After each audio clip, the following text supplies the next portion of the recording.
शून्यातून विश्व की विश्वातून शून्य.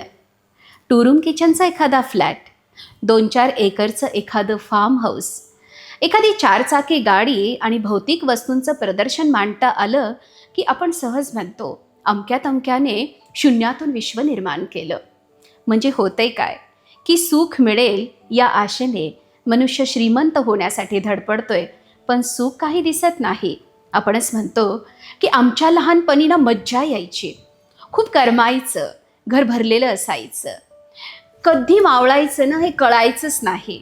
मग आता काय झालं? मज्जा कुठे गेली? एकटं एकटं का वाटतंय? छातीत धडधड का होते?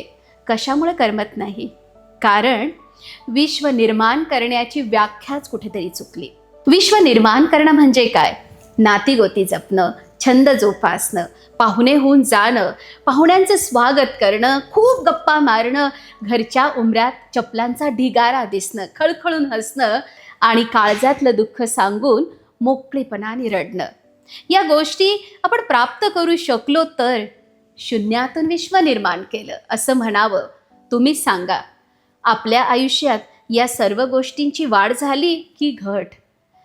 तुमचं खरं दुःख तुम्ही मोकळेपणाने किती जणांना सांगू शकता?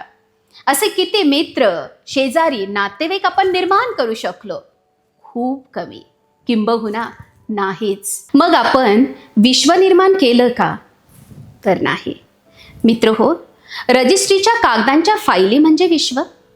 भौतिक साधनांची रेलचेल म्हणजे विश्व? नाही. लॉकरमध्ये ठेवलेले हिरे मोत्यांचे दागिने म्हणजे विश्व? मुखवटे घातलेल्या चेहऱ्यांची गर्दी म्हणजे विश्व? नाही. हे समजून घ्यावं लागेल, मोठं बनण्याच्या दडपणामुळे आणि मग कामाच्या व्यापामुळे नाती दूर जाणार असतील, इतरांना तुच्छ लेखण्यामुळे आणि अहंकारामुळे माणसं जवळ येणार नसतील, दुःख सांगायला, मन हलकं करायला जर जागाच उरणार नसेल, तर आम्ही शून्यातून विश्व निर्माण केलं की विश्वातून शून्य? आजच्या परिस्थितीचं मर्म सांगणारी ही पुलंची कलाकृती आपल्या सर्वांना अंतर्मुख करणारी आहे. पटल्यास कमेंट बॉक्समध्ये पटतंय असं नक्की टाईप करा.